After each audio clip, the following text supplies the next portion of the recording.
The Caribbean sun burned over the island of Cuba, casting its light across the sugarcane fields and the narrow streets of Havana. To outsiders, the island seemed like paradise: palm trees, music, and the easy rhythm of life in the tropics. But beneath the surface, Cuba was a country divided by wealth, corruption, and growing unrest. By the early 1950s, Cuba had become a playground for foreign investors, particularly from the United States. Its economy, though lively on paper, was built on imbalance. A small elite controlled most of the wealth, while rural workers and the urban poor struggled to survive. The casinos, nightclubs, and hotels that lined Havana's seafront told only part of the story. Beyond that glittering facade, hunger and inequality grew. At the center of power stood Fulgencio Batista, a man who had risen from humble origins to rule Cuba with an iron hand. Batista had first come to power in the 1930s, positioning himself as a modernizer and nationalist. But by the time he seized control again in a military coup in 1952, his regime had become a symbol of repression and greed. The democratic process was crushed, and political dissent was met with brutality. Cuba's hopes for reform, for democracy, and for justice were fading. Yet, in the midst of that despair, a new generation was watching, young, idealistic, and angry. Among them were two men whose names would soon become inseparable from the revolution that would shake the world: Fidel Castro and Ernesto Che Guevara. Fidel was a lawyer by training, a fiery orator with a deep sense of destiny. He had seen the corruption of the Batista government up close, and he refused to accept it as the fate of his country. He believed that change would not come through speeches or elections, but through action, bold and direct. Che, on the other hand, was not Cuban at all. Born in Rosario, Argentina, he was a doctor who had traveled across South America, witnessing poverty and injustice on a continental scale. The suffering he saw convinced him that injustice was not a local problem, it was global, and it demanded revolution. Their meeting would become one of the most consequential encounters of the 20th century. Two men from different worlds, bound by a shared vision of liberation and equality, would soon find themselves in the same struggle. Together, they would challenge not only a dictator, but also the world order itself. But before the world came to know their names, before the bearded rebels descended from the mountains in triumph, Cuba was a land trembling on the edge of change. The seeds of revolution had already been planted. In 1953, a young Fidel Castro led a small group of rebels in an attack on the Moncada barracks in Santiago de Cuba. It was a daring attempt to ignite an uprising against Batista. The plan failed disastrously. Many of the attackers were killed or captured. Fidel himself was arrested and put on trial. Yet, even in defeat, he found victory. During his trial, Castro delivered a speech that would echo across the island. His words were calm but defiant. "History will absolve me." That phrase became his declaration of purpose. It transformed him from a failed insurgent into a symbol of resistance. From his prison cell, he began to shape a new vision, not just to overthrow Batista, but to rebuild Cuba from the ground up. After serving nearly 2 years, Castro was released in a general amnesty. Exile followed, and it was in Mexico City that fate brought him to Che Guevara. Che had already seen Guatemala's experiment with reform crushed by a U.S.-backed coup. To him, the lesson was clear. The fight against imperialism and dictatorship could not be won through politics alone. It demanded armed struggle. When Fidel spoke to him of returning to Cuba to begin a revolution, Che did not hesitate. They began training a small band of revolutionaries, calling themselves the 26th of July Movement, named after the failed Moncada attack. Their goal was simple yet audacious: to overthrow Batista through guerrilla warfare and establish a just, independent Cuba. As they prepared for their journey, the odds were entirely against them. Batista's army was large and well-armed. The rebels were few, inexperienced, and poorly equipped. Yet there was a sense of destiny among them, a belief that history was on their side. In November 1956, aboard an old yacht called Granma, 82 men set out from the coast of Mexico, heading toward Cuba. The sea was rough, the journey perilous. Many were seasick, their weapons soaked with salt water. They landed not in triumph but in chaos, ambushed shortly after arriving. Most of them were killed or captured. Only a handful survived, among them Fidel, Raúl Castro, and Che Guevara. From that handful of survivors, the revolution would be reborn. They retreated into the Sierra Maestra, the rugged mountain range in southeastern Cuba. There, hidden among the forests and peaks, they began to rebuild their strength. It was a moment that seemed insignificant at the time, a few tired, ragged men hiding from an army of thousands. Yet it was in those mountains that a movement would grow strong enough to topple a regime. The world had not yet noticed. Batista's Cuba continued to glitter with the illusion of stability. Tourists gambled in Havana's casinos, the government boasted of progress. But beneath the surface, the island's heart was beating faster. Something was coming, something that would not only change Cuba, but inspire revolutions across continents. The spark had been lit, and soon the fire would spread. Cuba in the mid-20th century was a nation of contrasts. To the visitor arriving from abroad, it was a land of beauty and music, of sunlit beaches and vibrant cities. Yet beneath this surface of charm, the island was fractured.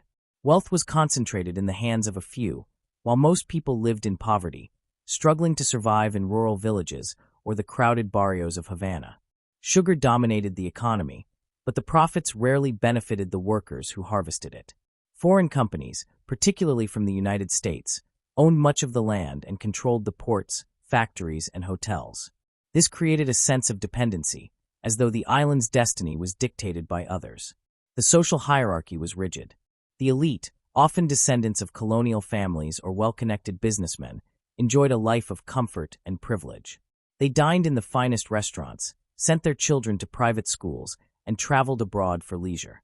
Meanwhile, peasants labored in the cane fields under harsh conditions, earning meager wages and living in basic huts. City dwellers, many of them rural migrants, crowded into tenement housing without running water or sanitation. Disease and hunger were constant threats. For most Cubans, the promises of prosperity and progress were illusions. Politically, Cuba was unstable. The nation had experienced decades of coups, elections overturned by force, and leaders who betrayed the public trust. Fulgencio Batista had ruled as a powerful military figure, first as an elected president and later as a dictator following his coup in 1952. His government was marked by corruption and brutality. Civil liberties were suppressed, censorship was enforced, and political opponents were imprisoned, tortured, or killed. Elections, when held, were manipulated to maintain his control. For ordinary Cubans, there was little hope that the government could serve the people rather than the wealthy elite and foreign investors. The inequalities and injustices created fertile ground for dissent. Secretly, groups of students, intellectuals, and workers began to organize, demanding change. Protests were often met with violent suppression, but the resistance continued to grow.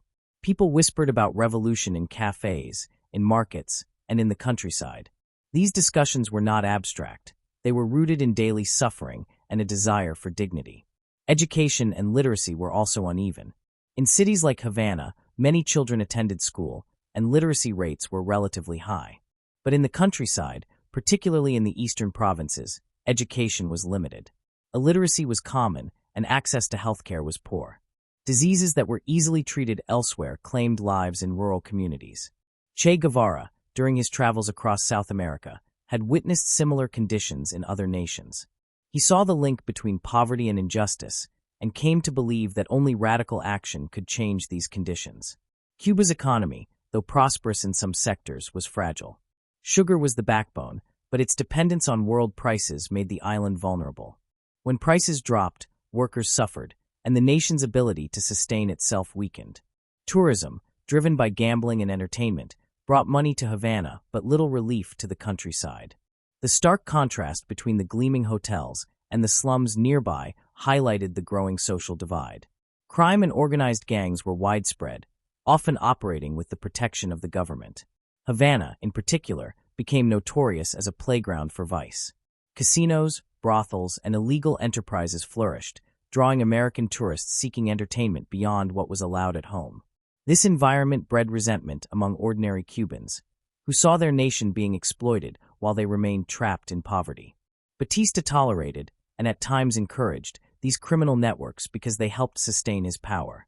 Amid this turmoil, there were also moments of hope. Intellectuals, writers, and artists began to articulate visions of a better Cuba. Newspapers carried critical voices, though often under the shadow of censorship.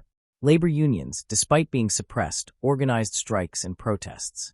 Students demanded reforms, inspired by examples from other countries that had struggled against dictatorship and inequality. The sense that change was possible, even if distant, grew quietly in the hearts of many Cubans. The eastern provinces, particularly Santiago de Cuba and Oriente, were hotbeds of dissatisfaction. Here, poverty was most acute, and the memory of past rebellions lingered. Cuba had a history of insurgency, from the wars of independence against Spain to earlier uprisings against corrupt governments. These regions were geographically rugged, with mountains and forests that could serve as refuges for guerrilla fighters.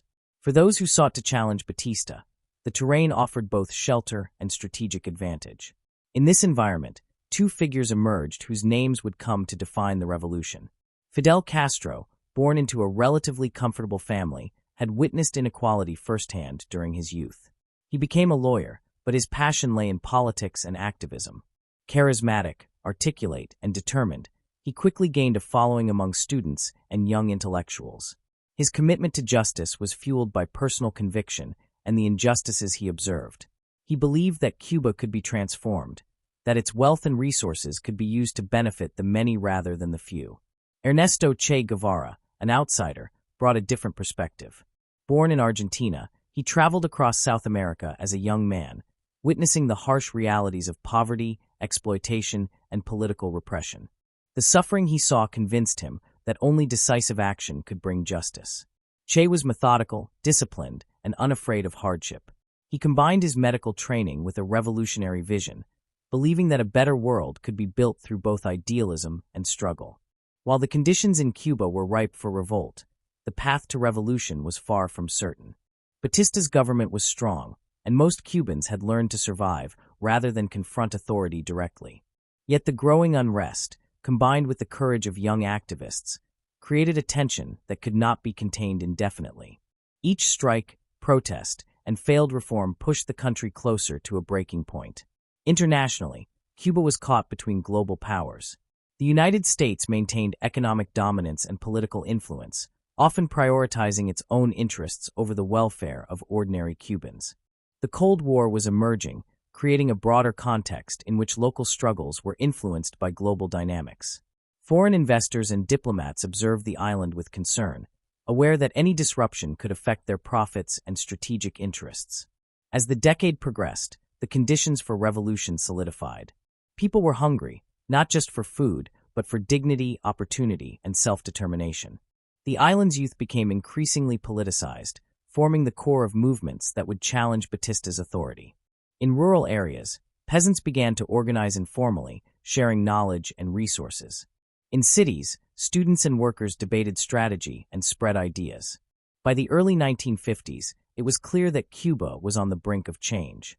The wealth and power of the elite, the oppression of the government, and the courage of a new generation of activists created a combustible mix. The pieces were in place for a revolution, but the outcome, the timing, and the leaders who would rise were still uncertain. It was in this context of inequality, repression, and hope that Fidel Castro and Che Guevara began to chart their course. Their ideas, energy, and determination would soon intersect with the broader currents of Cuban society.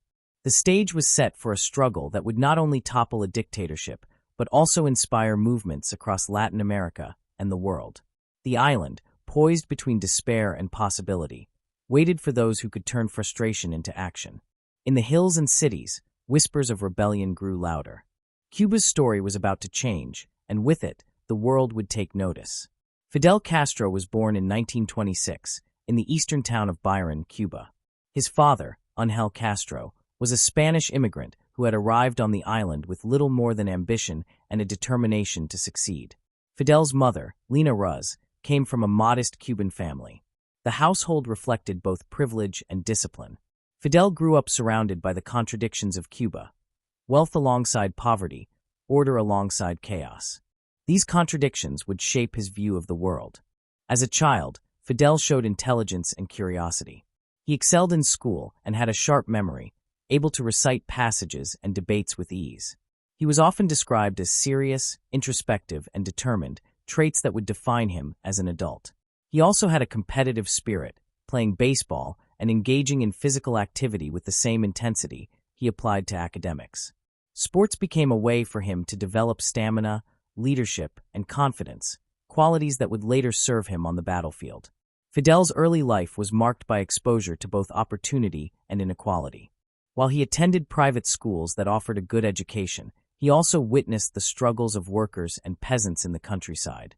The stark contrast between the comfortable life of his family and the harsh reality of the rural poor made a deep impression.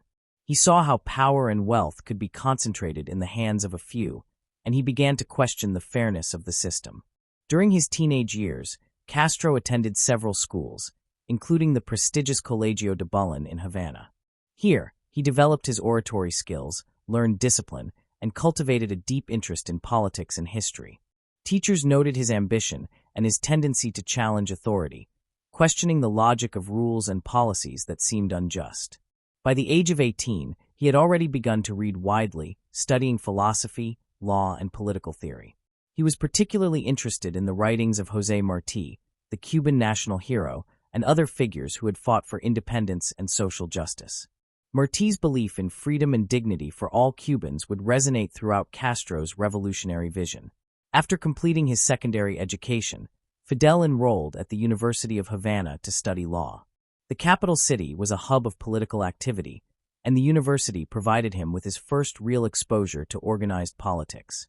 Havana at this time was a place of vibrant discussion, protest, and ideological conflict.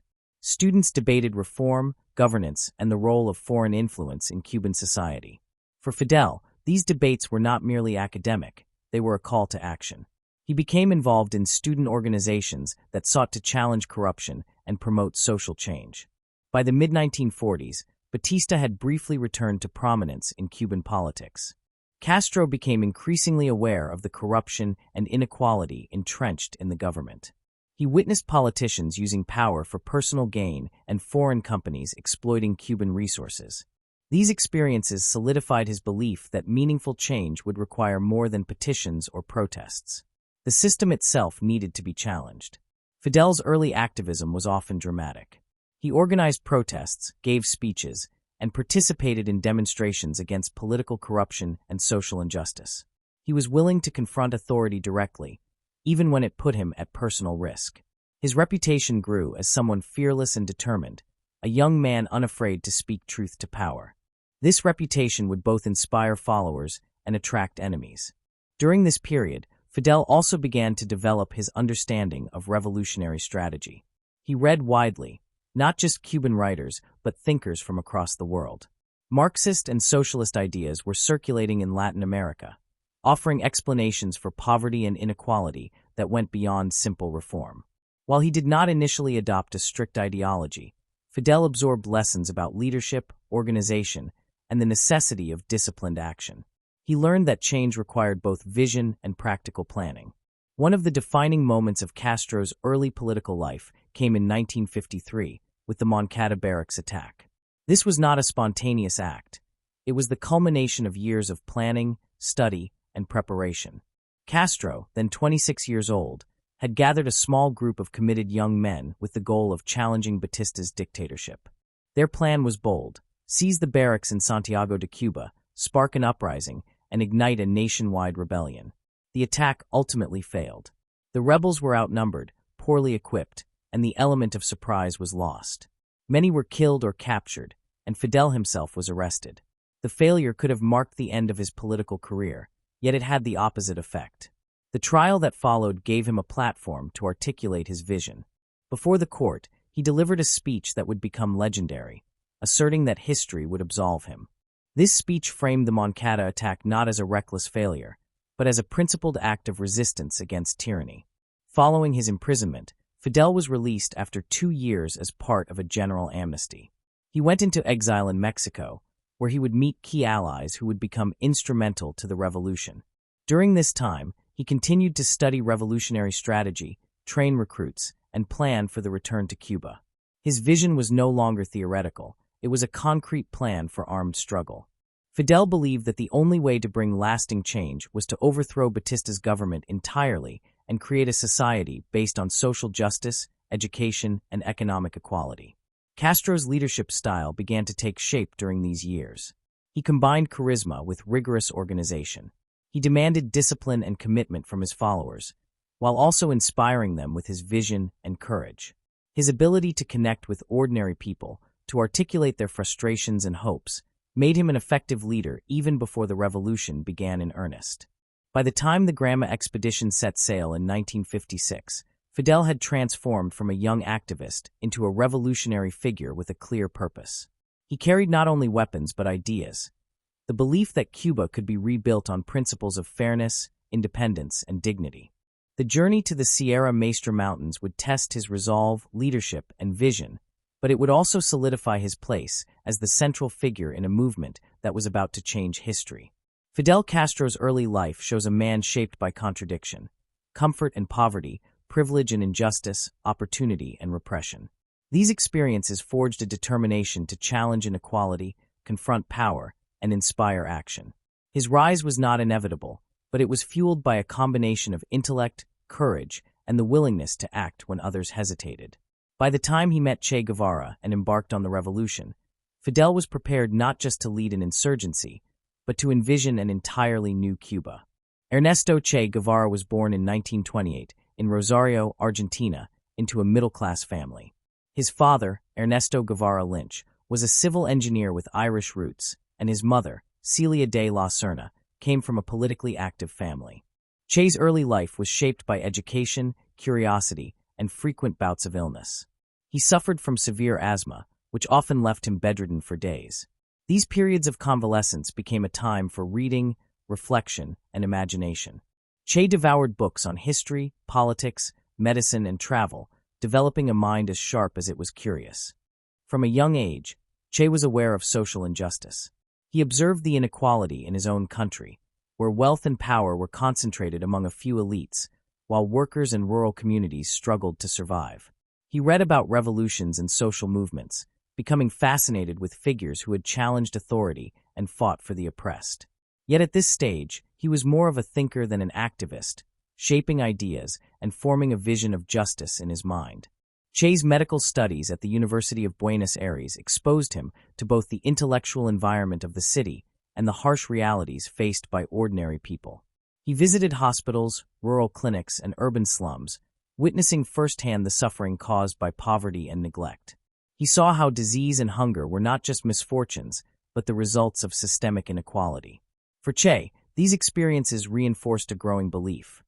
Real change required more than charity or reform. It demanded structural transformation.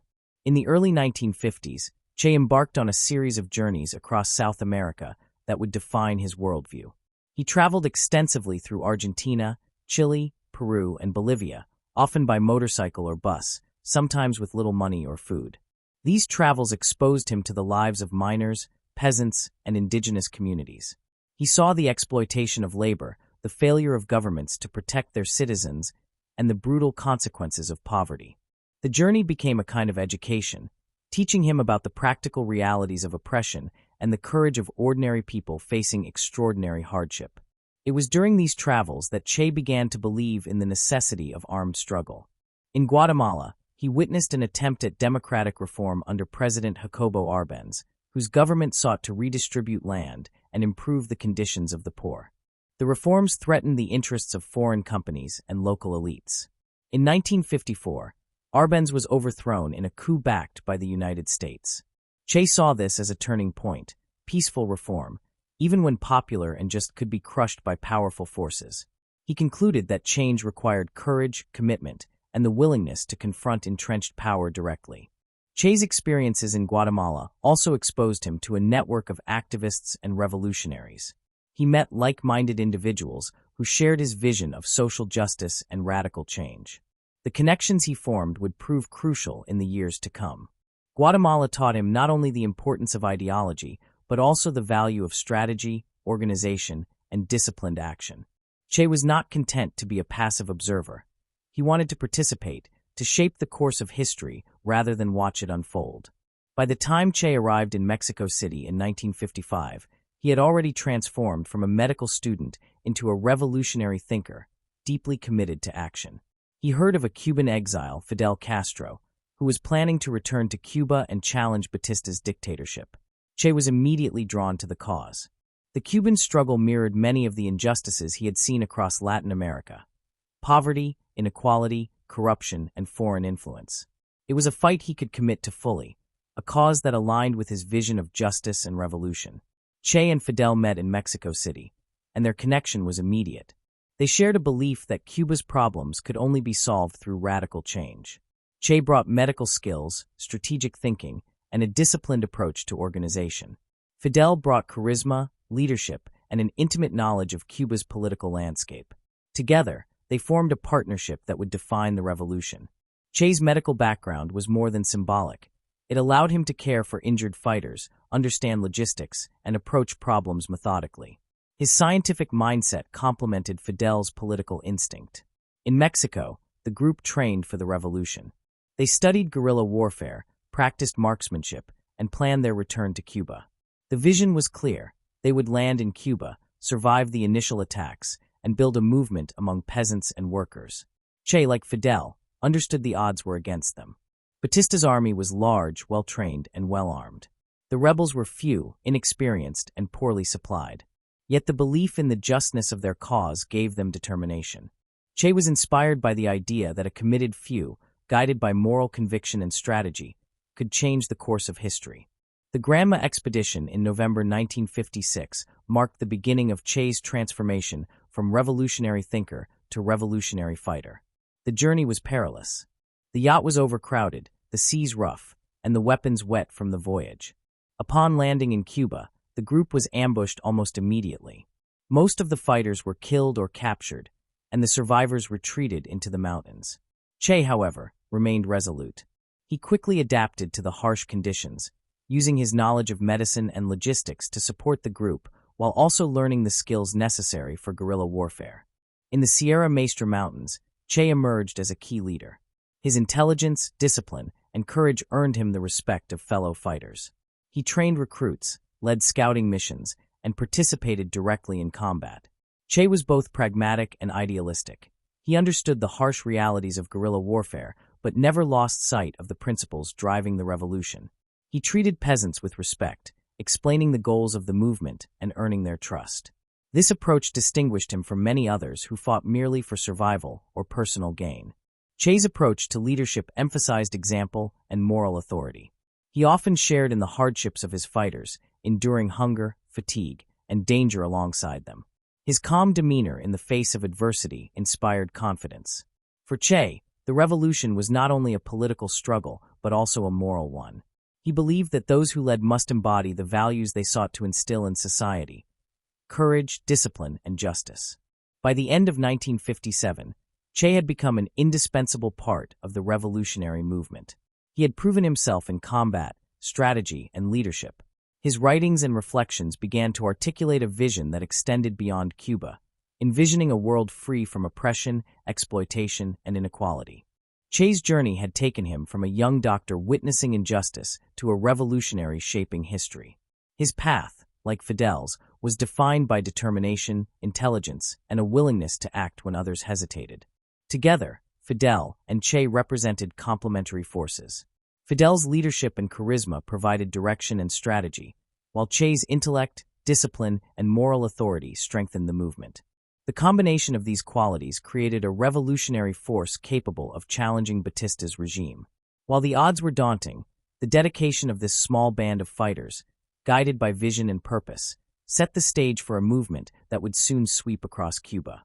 Che Guevara's journey to revolution was shaped by observation, reflection, and experience. From his early life in Argentina to his travels across Latin America and his arrival in Cuba, he absorbed lessons about injustice, strategy, and human resilience. These experiences prepared him not only to fight but to inspire, to lead, and to articulate a vision of justice that resonated with the oppressed. By the time the revolution gained momentum, Che had become more than a participant. He was a symbol of courage, idealism, and the transformative power of commitment to a cause greater than oneself.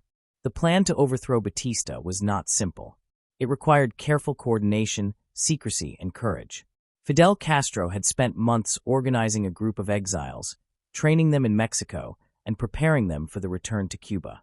They called themselves the 26th of July Movement, named after the date of the Moncada Barracks attack in 1953, a failed attempt to challenge Batista that had nevertheless become a symbol of resistance. The movement was small but dedicated, composed of men willing to risk everything for the vision of a free and just Cuba. In November 1956, the group set sail from Mexico aboard an old yacht named Granma. The vessel was cramped, poorly equipped, and barely seaworthy. On board were 82 men, including Fidel, his brother Raul, and Che Guevara. The journey was arduous. The seas were rough, provisions were limited, and many suffered from seasickness and fatigue. The weapons they carried were exposed to salt water, leaving them partially damaged before they even reached Cuban shores. Yet the group remained determined, driven by a belief in the necessity of their mission and the righteousness of their cause. The landing was chaotic. The rebels had hoped to arrive quietly and establish a foothold in the eastern provinces. Instead, they were immediately detected by Batista's forces. The army, well-equipped and prepared, launched an ambush that resulted in heavy casualties. Many of the rebels were killed or captured. The dream of a triumphant return seemed, at first, to have ended before it had truly begun. Only a few, including Fidel, Raul, and Che, survived the initial attack, retreating into the rugged mountains of the Sierra Maestra. In the aftermath of the landing, the survivors faced a critical choice: surrender, flee, or regroup. They chose the hardest path, retreating into the mountains to rebuild their forces. The Sierra Maestra, with its dense forests, steep terrain, and hidden valleys, provided both refuge and challenge. Life in the mountains was harsh. Food was scarce, medical supplies were limited, and the threat of discovery by Batista's army was constant. Yet these conditions also offered opportunity. The isolation allowed the rebels to train, strategize, and grow in strength without immediate interference from the government. The early days in the Sierra Maestra were marked by struggle and adaptation. The survivors were few, weary, and demoralized by the losses suffered during the landing. They had to learn quickly how to live off the land, move stealthily, and organize in secrecy. Guerrilla warfare demanded a combination of endurance, intelligence, and moral fortitude. Each day was a test of survival, each decision a potential matter of life or death. Che Guevara quickly distinguished himself as a capable and resourceful leader. His medical knowledge became invaluable, treating wounds, illnesses, and the effects of malnutrition among the fighters. His calm demeanor under pressure inspired confidence, while his willingness to endure the same hardships as the other men earned their respect. Fidel, meanwhile, focused on leadership, strategy, and the broader vision of the movement. Together, they forged a team that was disciplined, cohesive, and united by a shared purpose. The movement relied heavily on support from local communities. Peasants in the mountains provided food, intelligence, and shelter, often at great personal risk. The rebels treated these communities with respect, explaining their goals and demonstrating their commitment to justice. This approach was not simply tactical. It reflected the moral philosophy that guided the movement. The revolution was not only about defeating Batista, but also about gaining the trust and support of the people whose lives would be transformed by the new society they envisioned. As the rebels regrouped and trained, they began to develop effective guerrilla tactics. Ambushes, sabotage, and surprise attacks allowed them to strike at Batista's forces despite their smaller numbers and limited resources. Each engagement, no matter how small, was a learning experience. The men adapted to the terrain, refined their strategy, and developed a network of communication and intelligence that allowed them to operate with increasing effectiveness. The movement also emphasized ideology and motivation. Fidel and Che communicated the purpose of their struggle clearly, ensuring that each fighter understood not just the immediate objective, but the larger mission. The revolution was framed as a fight for the dignity of all Cubans, for equality, and for freedom from oppression. This sense of moral clarity strengthened the resolve of the rebels, helping them endure hunger, illness, and constant danger. Despite the harsh conditions, the movement grew. Word spread of their presence in the mountains, attracting new recruits from both rural and urban areas. Men inspired by the courage and discipline of the leaders began to join the fight. The movement's ranks expanded, not only in numbers, but in capability. Each edition brought new skills, ideas, and energy, further solidifying the foundation of the revolution. The Granma landing, though disastrous in its immediate outcome, became a symbol of resilience. The few who survived turned what could have been total defeat into the beginning of a sustained campaign. Their survival in the Sierra Maestra Mountains became a story of determination and faith in their mission. It demonstrated that even under extreme adversity, a committed group of individuals could persevere and lay the groundwork for larger change. The early victories in the Sierra Maestra were modest, but strategically significant.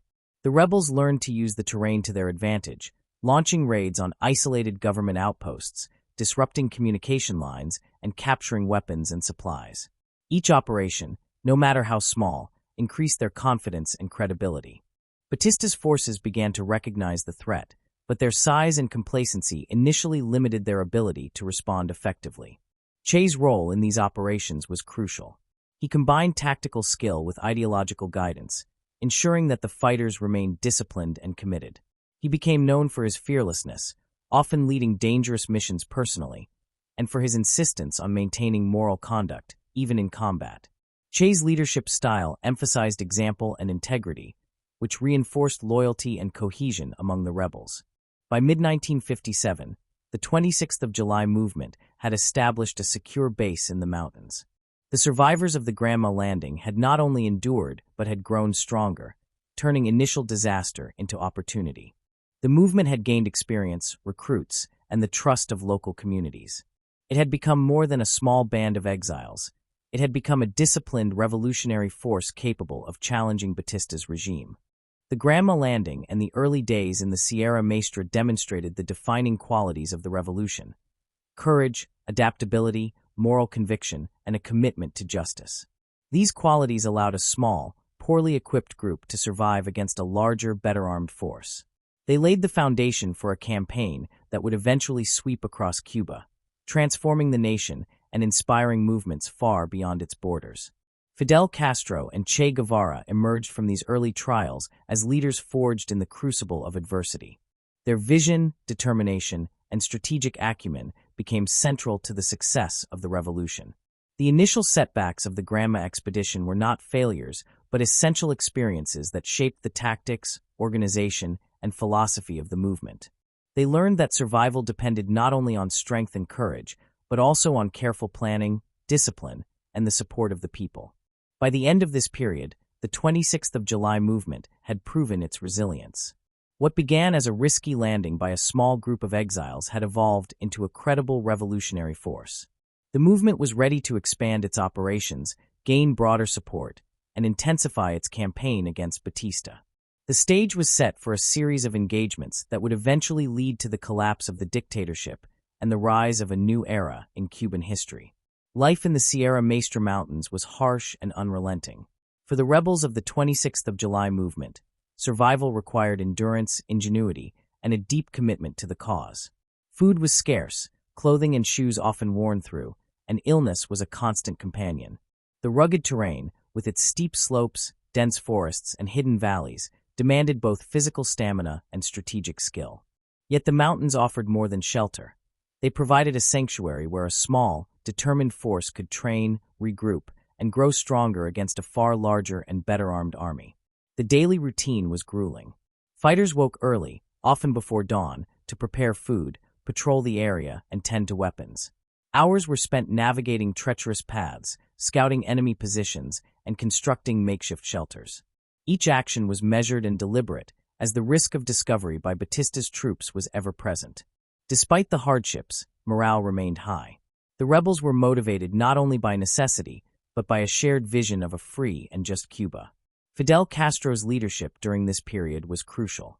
He maintained strict discipline, ensuring that each fighter understood their role and responsibilities.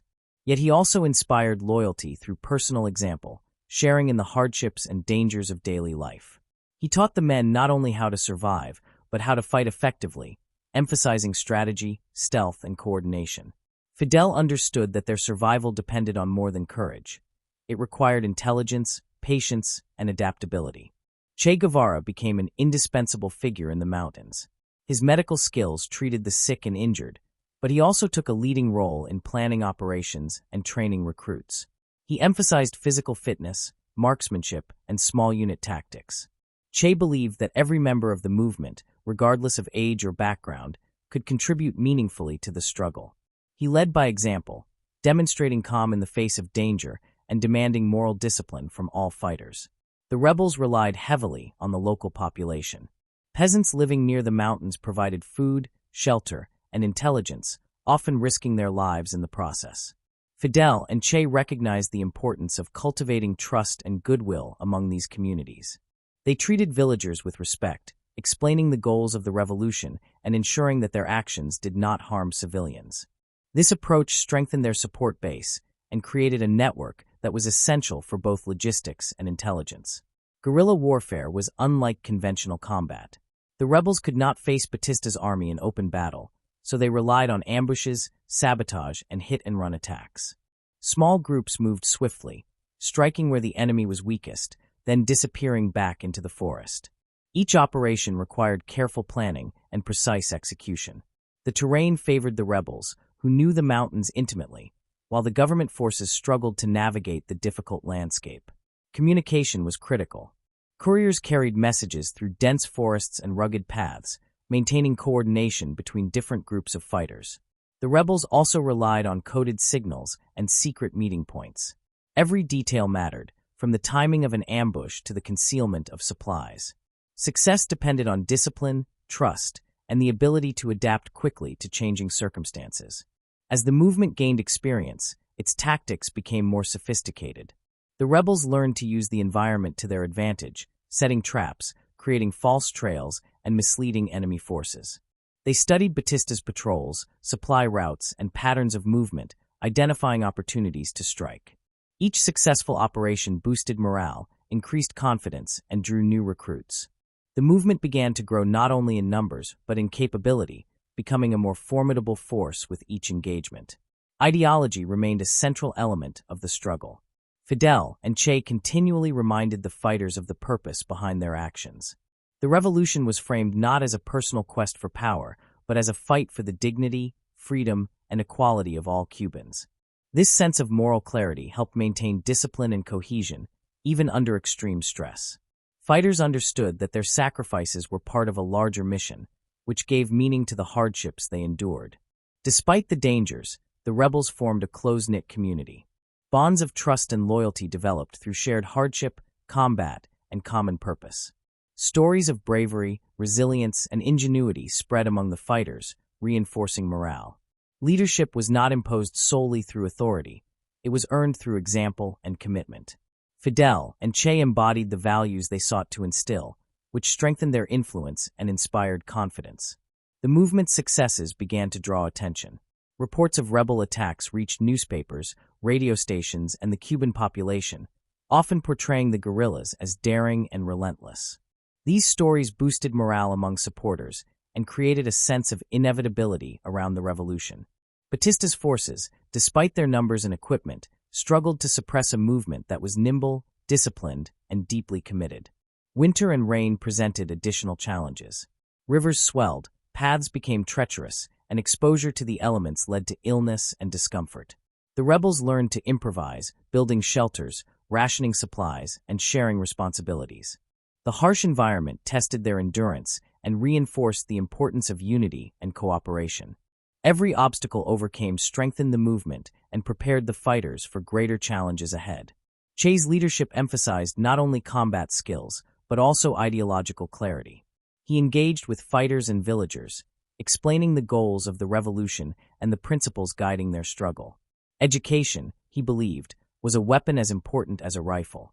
By fostering understanding and commitment among the population, the movement secured both practical support and moral legitimacy. Fidel's strategic vision became increasingly apparent. He organized the fighters into small, mobile units capable of operating independently while maintaining coordination with the larger movement. He prioritized intelligence, logistics, and morale, recognizing that victory required both tactical skill and psychological resilience. His ability to inspire loyalty and maintain discipline allowed the movement to operate effectively despite limited resources. Over time, the movement expanded its operations. Successful raids yielded weapons, ammunition, and supplies, which were then redistributed among the fighters. New recruits joined from rural and urban areas, drawn by the reputation of the movement and its leaders. The rebels also established networks of safe houses and supply routes, creating an infrastructure that allowed sustained operations over long periods.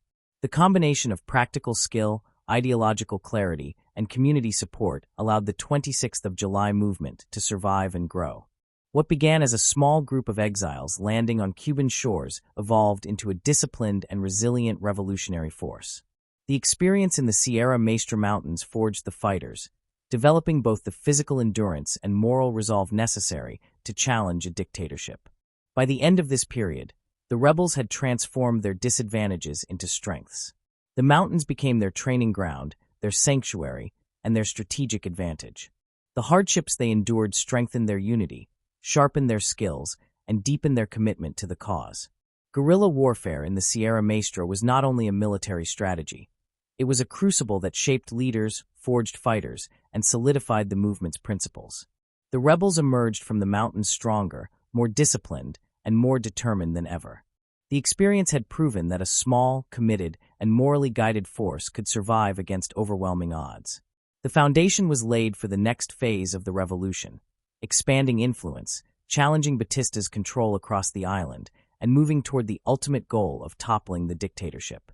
By 1958, the momentum of the revolution in the Sierra Maestra had become impossible for Batista to ignore.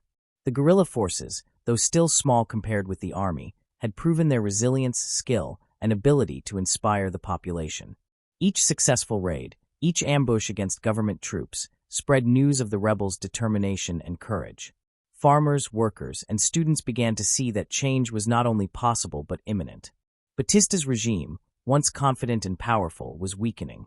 Corruption and mismanagement had eroded the loyalty of his forces, while his brutal tactics alienated civilians. Many soldiers were demoralized, aware that they were fighting against a popular movement in which the rebels enjoyed widespread support. The government attempted to respond with larger military operations, but the guerrillas' knowledge of the terrain and their unconventional tactics allowed them to evade destruction. Each failure of Batista's forces further strengthened the rebels' position and credibility. The rebels expanded their influence beyond the mountains. They established networks in cities, reaching out to urban workers, students, and intellectuals. These networks coordinated strikes, sabotage, and propaganda efforts that disrupted Batista's control and highlighted the corruption of his government.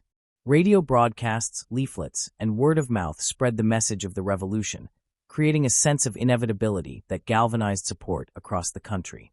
Fidel Castro's leadership was decisive during this phase. He coordinated military operations, managed recruitment, and maintained morale among both fighters and supporters. His speeches inspired hope and courage, framing the struggle not only as a battle against dictatorship, but also as a moral fight for justice and equality. Che Guevara played a parallel role, leading units in combat, organizing logistics, and reinforcing the principles guiding the movement. Together, they maintained cohesion and purpose among a growing, dispersed revolutionary force. The final months of 1958 were marked by a series of critical engagements. Government forces attempted to crush the rebels with overwhelming numbers, but the guerrillas' agility, discipline, and strategic use of terrain allowed them to survive and counterattack. Villagers continued to provide intelligence, food, and shelter, demonstrating that the revolution had become a mass movement with support rooted in the communities most affected by Batista's corruption. One of the most significant battles took place near Santa Clara, in central Cuba. Che Guevara led the assault, demonstrating both tactical skill and the ability to inspire confidence among fighters.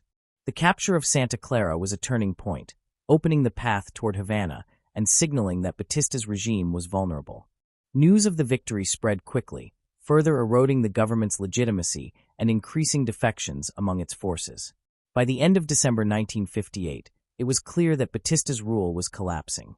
Public support for the dictator had evaporated, and international observers recognized that the revolutionary forces had gained the upper hand.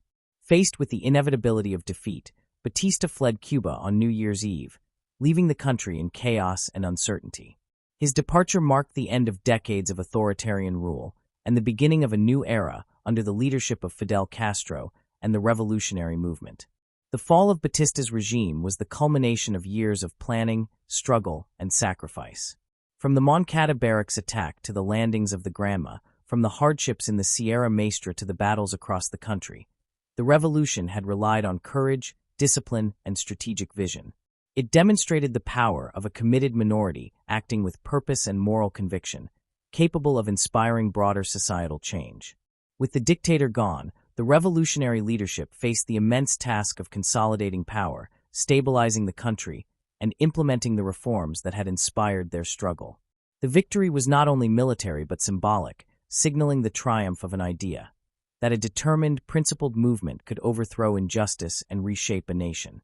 The Cuban Revolution, born in the mountains and nurtured by the sacrifices of its fighters, had reached a decisive moment. Batista's fall was both an ending and a beginning, the end of tyranny and the beginning of a new Cuba, shaped by the vision of those who had risked everything to see it realized. With Batista's departure, Cuba faced a fragile and uncertain future. The streets were filled with both relief and tension. The dictatorship that had oppressed the nation for years was gone, but the task of building a new society was only beginning. Fidel Castro and the revolutionary leadership understood that victory on the battlefield was only the first step. The revolution now needed to transition from insurgency to governance, from rebellion to the creation of a functioning state capable of serving the people. The first priority was establishing authority and maintaining order. For months, the revolutionary government faced challenges from remnants of Batista's forces, local strongmen, and competing political groups. Fidel and his advisors moved swiftly, appointing officials, organizing local committees, and ensuring that key infrastructure, including communications, transportation, and public services, remained operational. The ability to provide stability quickly was essential, both to reassure the population and to demonstrate that the revolution could govern effectively. Land reform became one of the most immediate and visible policies of the new government. Cuba's countryside had long been dominated by large landowners, often foreign, with peasants living in poverty on small plots or working as laborers. The revolutionary leadership redistributed land to families and cooperatives, aiming to reduce inequality and increase productivity. These reforms were both practical and symbolic. They provided tangible benefits to the rural population while signaling the government's commitment to social justice and equity. Education and literacy were also central to the revolutionary agenda. Prior to the revolution, access to quality education had been uneven, particularly in rural areas. The new government launched programs to build schools, train teachers, and expand literacy campaigns. Young adults and even adults were encouraged to learn to read and write, and the curriculum emphasized national history, civic responsibility, and revolutionary ideals. Education was not only a tool for empowerment, but also a way to unify the nation around shared values and a common vision for the future. Healthcare reforms followed a similar pattern. Cuba had long suffered from uneven access to medical care, with rural areas particularly underserved. The government invested in hospitals, clinics, and mobile medical units, ensuring that basic healthcare was available to all citizens. Medical professionals were encouraged to serve in rural regions, and training programs were expanded to create a new generation of doctors and nurses. Che Guevara, with his background in medicine, played a key role in shaping the early healthcare initiatives, emphasizing both practical service and the moral responsibility to care for all Cubans. Economic reforms were more challenging. Cuba's economy remained dependent on sugar exports and vulnerable to fluctuations in world markets. The revolutionary government sought to diversify the economy, nationalize key industries, and reduce dependence on foreign corporations. These actions met resistance from domestic elites and international investors, particularly in the United States, which had long maintained economic influence over the island. Nevertheless, the leadership pressed forward, believing that economic sovereignty was essential for true independence and social justice. Political consolidation was another critical task. Fidel and his allies recognized that stability required both legitimacy and control. Elections were held, political parties were restructured, and efforts were made to integrate various social groups into the governance process. At the same time, the revolutionary leadership remained vigilant against potential threats, including counter-revolutionary forces and foreign interference. Maintaining unity within the movement and preventing fragmentation were key concerns, as internal divisions could have undermined the fragile state. Social programs expanded rapidly.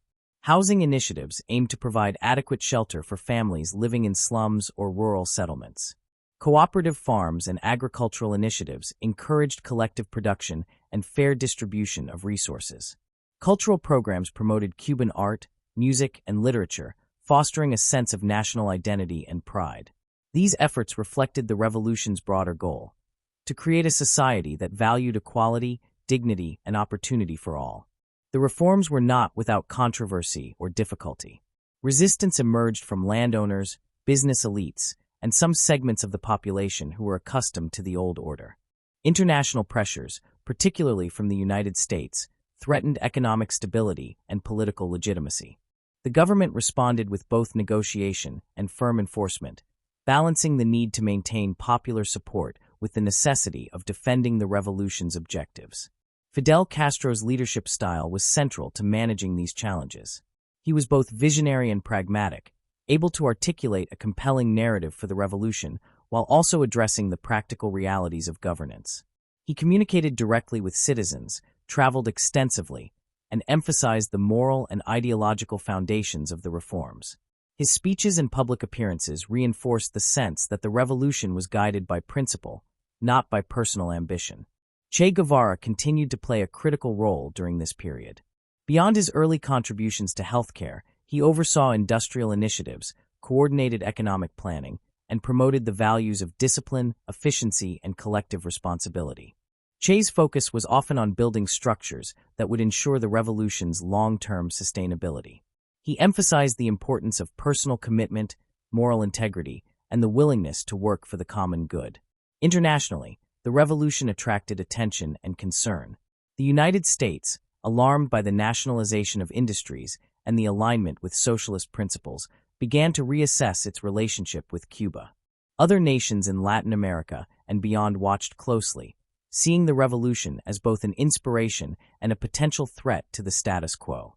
The Cuban leadership navigated these pressures with a combination of diplomacy, defiance, and strategic communication, seeking to protect the nation's sovereignty while advancing its domestic agenda.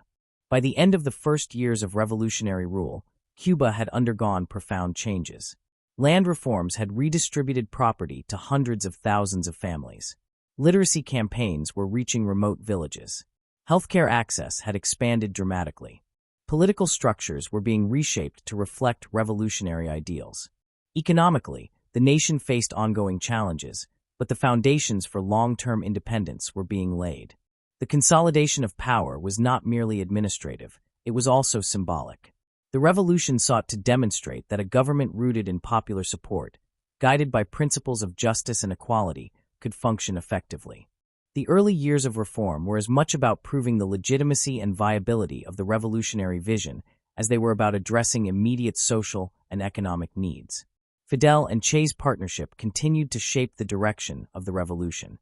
Fidel's leadership provided strategic direction, political vision, and public inspiration, while Che focused on operational efficiency, ideological education, and practical reform initiatives. Together, they embodied the dual nature of the revolution: visionary and practical, idealistic and disciplined. These early efforts at governance and reform set the stage for Cuba's transformation in the following decades. The revolution moved from the mountains into the cities, from insurgency to institution building, and from the removal of a dictator to the creation of a society that sought to embody the ideals that had inspired its struggle. The consolidation of power and implementation of reforms demonstrated the revolution's capacity not only to overthrow an unjust regime, but also to reshape a nation according to a coherent vision of justice, equality, and national sovereignty. After the fall of Batista, Che Guevara's role in Cuba shifted from revolutionary fighter to architect of the new society. His early experiences in medicine, combined with years of guerrilla warfare and political observation, gave him a unique perspective on how to rebuild a nation. Che believed that the revolution was not merely about replacing one government with another. It was about transforming society, addressing inequality, and creating structures that reflected the ideals for which the rebels had fought. Che was appointed to several key positions within the new government, allowing him to influence both policy and implementation. One of his most significant roles was overseeing the development of Cuba's economy. He focused on industrialization, agriculture, and central planning, aiming to reduce dependence on foreign imports and create a self-sufficient nation. Che was determined to apply the lessons of efficiency and discipline that had been crucial in guerrilla warfare to the administration of the economy. He believed that a committed workforce, guided by moral responsibility, could achieve remarkable results even under difficult circumstances. Agricultural reform remained a central focus. Che worked to ensure that land redistribution, begun after the revolution, was not only equitable but also productive. Cooperatives and state farms were organized to maximize output while fostering community participation. He emphasized the importance of education and training for workers, teaching modern agricultural techniques, and instilling a sense of pride in their labor. For Che, work was both a practical necessity and a moral duty, a way to contribute to the success and sustainability of the revolution. Che also played a key role in shaping Cuba's industrial sector.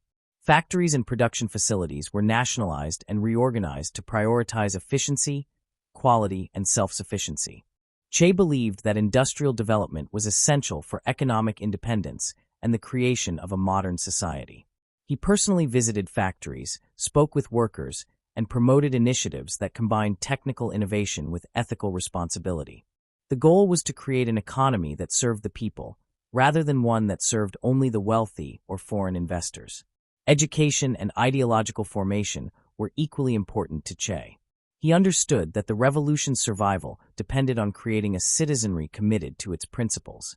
Literacy campaigns, political education programs, and youth organizations were expanded to instill the values of equality, solidarity, and national pride. Che frequently engaged directly with communities, explaining the goals of the revolution and emphasizing the moral responsibilities of citizens. For him, education was a tool not just for personal advancement, but for the creation of a society capable of sustaining itself and defending its ideals. Healthcare remained a priority as well. Che's medical training made him keenly aware of the disparities in access and quality of care that had existed under Batista. He promoted the construction of new clinics, the training of medical professionals, and programs to deliver care to remote areas. He viewed healthcare as both a practical necessity and a moral obligation, reflecting the broader revolutionary principle that the state must protect and serve its people. Che's influence extended beyond policy into the culture of the revolutionary government. He sought to instill a sense of discipline, integrity, and moral purpose in all areas of governance. Corruption, inefficiency, and personal ambition were viewed as threats to the revolution's ideals.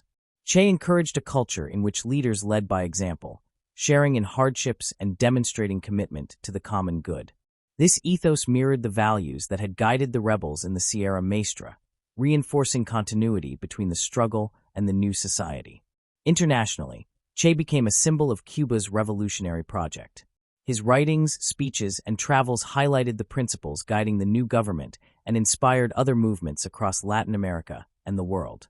Che emphasized solidarity with oppressed peoples, the importance of self-determination, and the need for vigilance against foreign interference.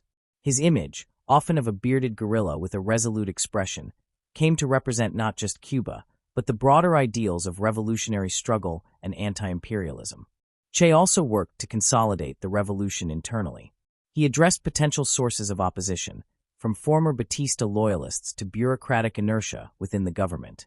His approach combined firmness with persuasion, using both moral authority and practical organization to ensure that the revolutionary vision remained central to governance.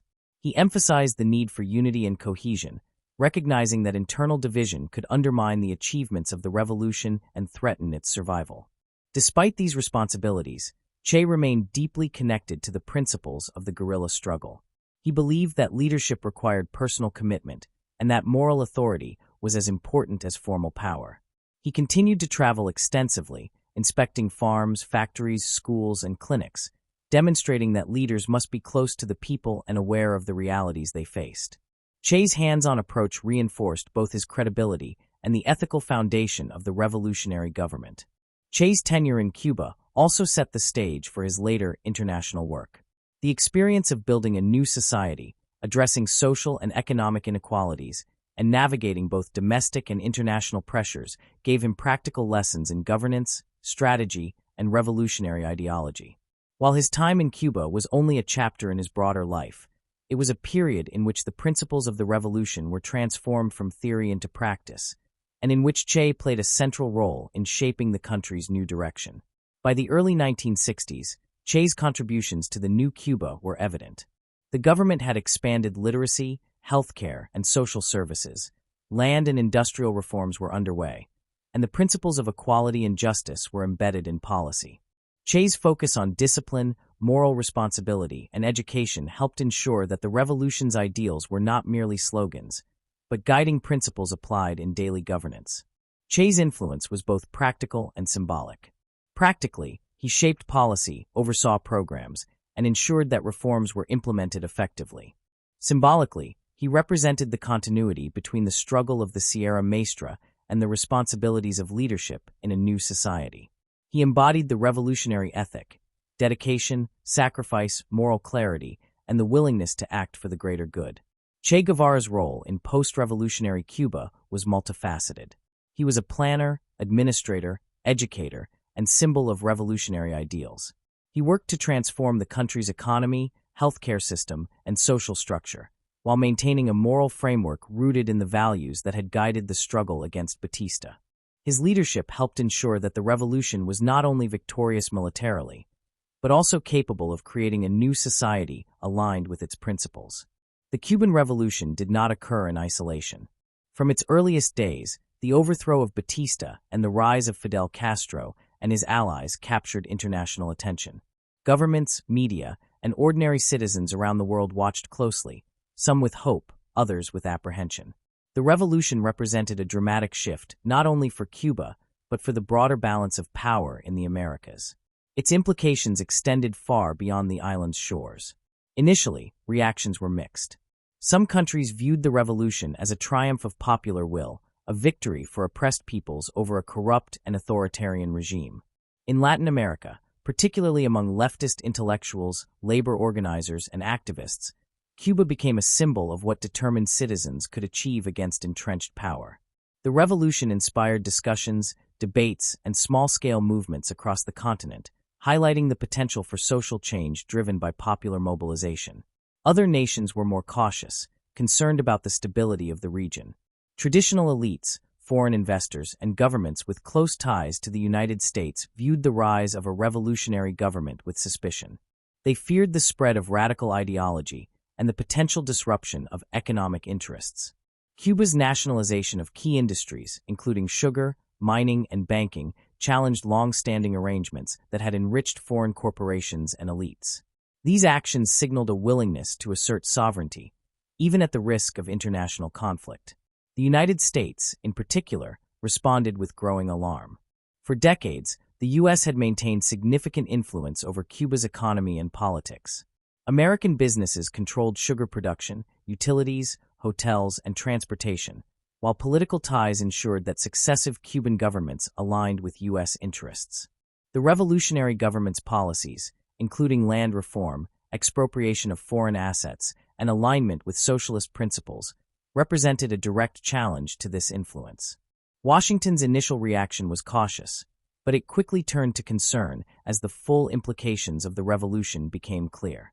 Diplomatic relations between the United States and Cuba deteriorated rapidly. The U.S. government pressured the new Cuban leadership to reverse nationalizations, protect American investments, and adopt policies favorable to U.S. interests. Fidel Castro, however, insisted on sovereignty and independence. He argued that the revolution was meant to serve the Cuban people and that foreign interference would not be tolerated. This stance, while popular domestically, strained diplomatic channels and laid the foundation for long-term tension. Economic pressure soon followed. The United States imposed restrictions on trade, curtailed financial support, and eventually implemented a full economic embargo. These measures were intended to weaken the Cuban economy and force concessions from the revolutionary government. However, they also had the effect of reinforcing Cuba's commitment to self-sufficiency and its alignment with alternative international partners. The embargo became a defining element of Cuba's foreign relations, shaping both policy and national identity for decades. The revolution also aligned itself with the broader currents of the Cold War. The global rivalry between the United States and the Soviet Union created both opportunities and challenges for Cuba. The new government sought alliances that would provide economic support, military assistance, and political legitimacy. The Soviet Union, eager to extend its influence in the Western Hemisphere, emerged as a natural partner. This alignment had profound consequences for Cuba's development, economy, and strategic positioning, while further intensifying tensions with the United States. Cuba's revolutionary leadership actively engaged in international diplomacy to secure recognition and support. The government sent emissaries abroad, attended conferences, and participated in international forums to articulate the principles guiding the revolution. Cuba emphasized sovereignty, anti-imperialism, and solidarity with oppressed peoples. These efforts helped build alliances with sympathetic nations in Latin America, Africa, and Asia, while positioning Cuba as a vocal advocate for social justice on the global stage. The ideological dimension of the revolution played a critical role in shaping international perceptions. Fidel Castro and Che Guevara frequently spoke about equality, social justice, and the rights of the poor. Their rhetoric resonated with audiences who had witnessed similar inequalities in their own countries. Che, in particular, became a symbol of revolutionary idealism, advocating for global solidarity against oppression. The image of Cuba as a small nation standing up to powerful forces captured imaginations worldwide, both inspiring supporters and alarming critics. Tensions with the United States reached a peak with the Cuban Missile Crisis in 1962, though the seeds of conflict had been sown in the years immediately following the revolution. U.S. efforts to undermine the revolutionary government included covert operations, support for exiled opposition groups, and economic sabotage. The CIA-backed initiatives designed to destabilize Cuba, culminating in the Bay of Pigs invasion in April 1961. Exiled Cuban forces, trained and equipped by the U.S., attempted to overthrow the government, but were decisively defeated by Cuban forces under Fidel's and Che's leadership. This event solidified the revolutionary government's domestic legitimacy while further straining relations with Washington. Cuba's alignment with the Soviet Union intensified after the Bay of Pigs failure. The two nations developed close economic and military ties, with the Soviets providing oil, machinery, and technical expertise, while Cuba offered political support and a strategic foothold in the Americas. This partnership enabled Cuba to sustain its economy, implement social programs, and defend itself against external threats, while also embedding the island firmly within the ideological divide of the Cold War. The revolution also inspired international solidarity movements.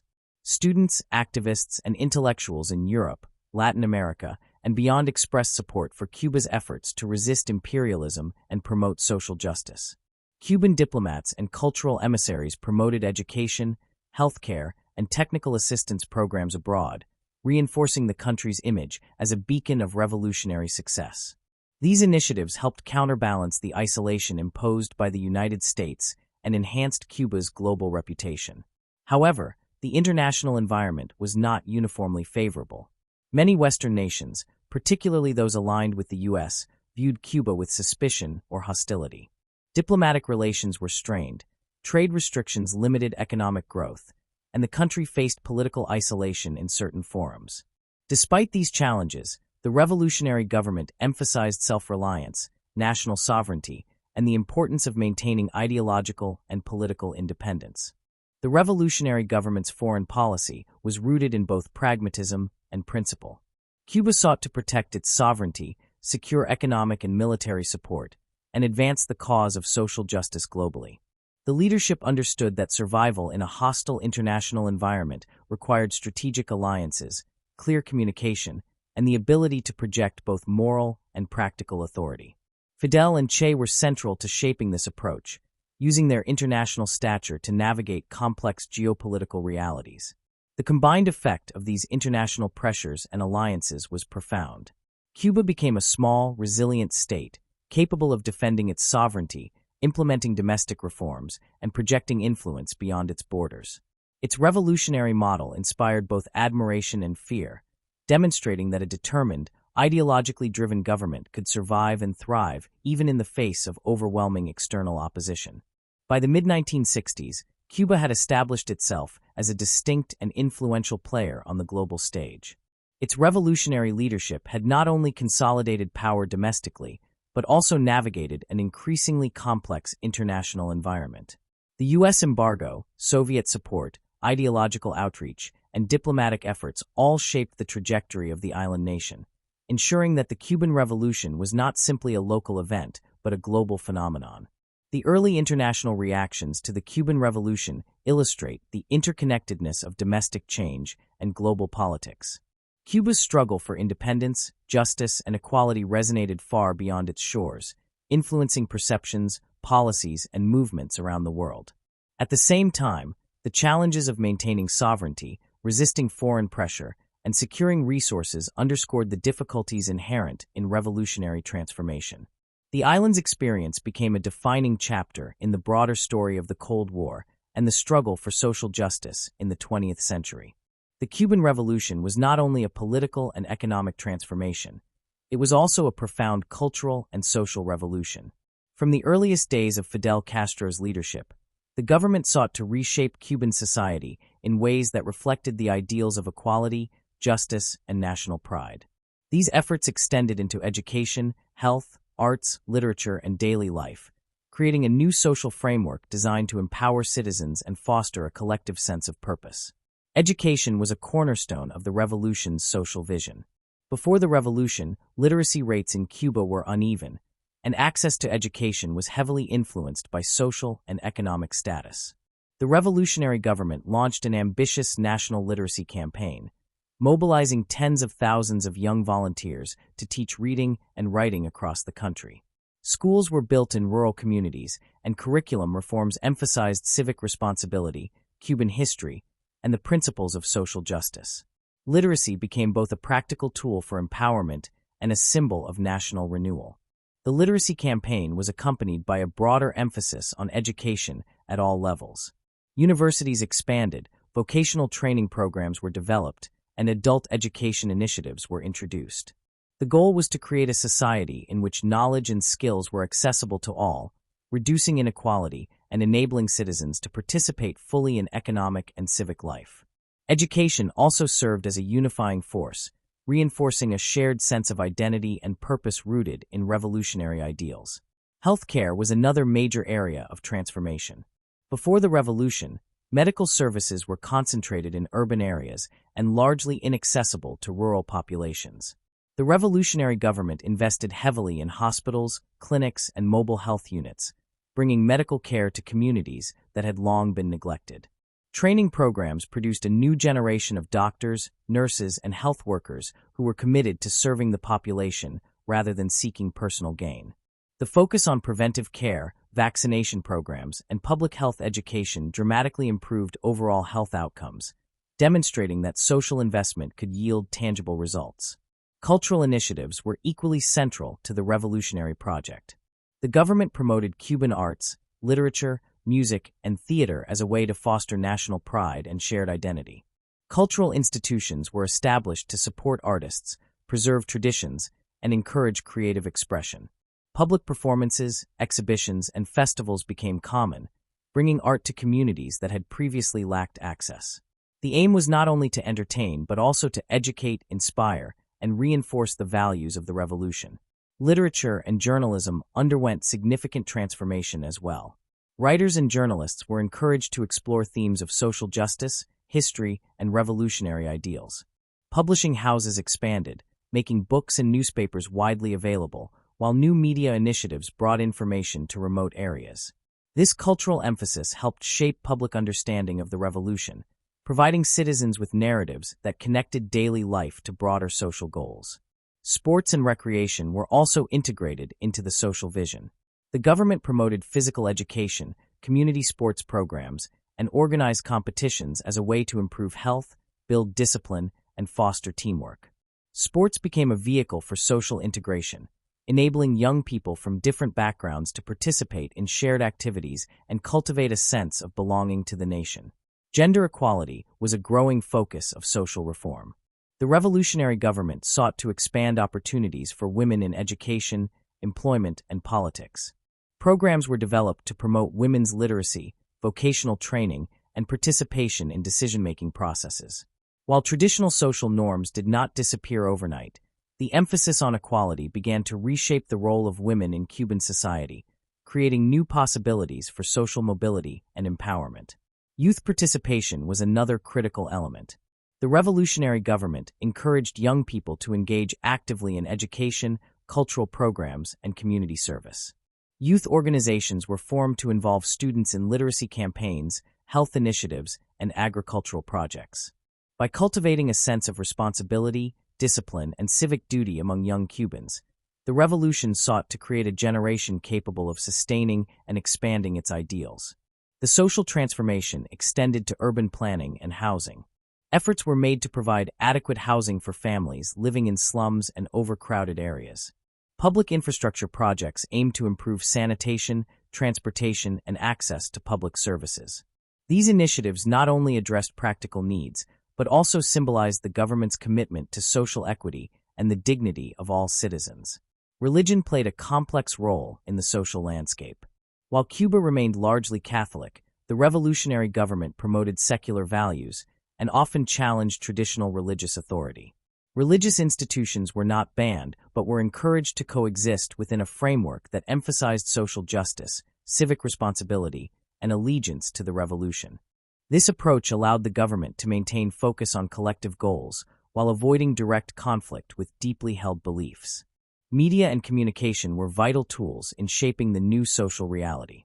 Radio, newspapers, and later television became vehicles for public education, cultural programming, and dissemination of government initiatives. The media reinforced revolutionary values, highlighted successes, and connected citizens across the island. Information became both a means of empowerment and a way to unify the nation around shared ideals. Health, education, culture, and social policy were interconnected in the revolutionary vision. The government understood that true transformation required addressing multiple aspects of life simultaneously. By investing in literacy, healthcare, housing, arts, and civic engagement, the revolution sought to create a society in which opportunity was broadly accessible and citizens were equipped to participate fully in the nation's development. The cultural and social changes were not limited to policy alone. They involved the active participation of citizens. Volunteers, teachers, doctors, and community leaders became agents of change, helping implement reforms and demonstrating the values of the revolution in action. This participatory approach reinforced a sense of collective responsibility and fostered social cohesion, ensuring that the revolution's ideals were embedded in daily life. By the mid-1960s, the effects of these programs were evident. Literacy rates had risen dramatically, access to healthcare was widespread, and cultural life was flourishing. Citizens, particularly in rural areas, experienced opportunities that had been unimaginable under Batista's regime. While challenges remained, the transformation of Cuban society demonstrated the potential of a revolutionary government to reshape the social, cultural, and moral landscape of a nation. The social and cultural revolution was both practical and symbolic. It addressed immediate needs, education, healthcare, housing, and work, while also shaping values, identities, and aspirations. It reinforced the notion that the revolution was not merely a political movement, but a comprehensive project to create a more just, equitable, and cohesive society. Fidel Castro and Che Guevara, along with other revolutionary leaders, emphasized that these changes required both commitment and participation. The success of social programs depended on the active involvement of citizens, the dedication of volunteers, and the moral example set by leaders. The culture of collective responsibility, discipline, and service became a defining feature of revolutionary Cuba, shaping the daily lives of millions. The cultural and social transformation in Cuba after the revolution was a deliberate and multifaceted effort. Education, healthcare, arts, housing, youth engagement, and gender equality were central to creating a society that reflected revolutionary ideals.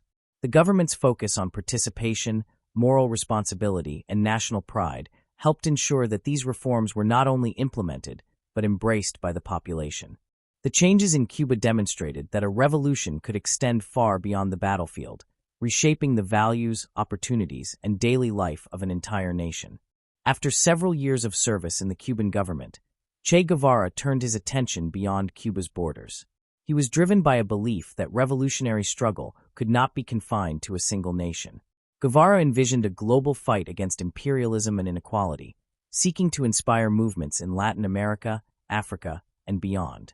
His departure from Cuba in 1965 marked the beginning of a new chapter in both his life and the broader history of revolutionary movements worldwide. Che's first major international mission was in the Congo. He arrived in 1965 to support Congolese rebels fighting against the government of Joseph Mobutu and his Western-backed forces. Guevara sought to provide strategic guidance, organize training, and instill the principles of guerrilla warfare that had proven effective in Cuba. However, the mission faced immediate challenges. Rebel factions were fragmented, local fighters lacked discipline, and logistical support was limited. Guevara's insistence on strict organization and moral responsibility often clashed with the realities on the ground. Despite his efforts, the Congo campaign was ultimately unsuccessful. Guevara struggled to unify disparate groups and to implement the strategies that had worked in Cuba. Disease, harsh terrain, and lack of coordination further undermined the mission. After several months, he concluded that the conditions were not favorable for success and withdrew from the country.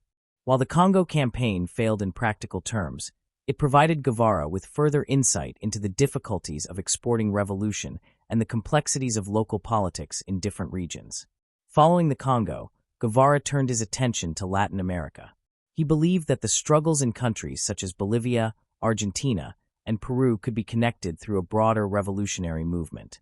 Guevara viewed the continent as a theater where the fight against imperialism and social inequality was both urgent and achievable.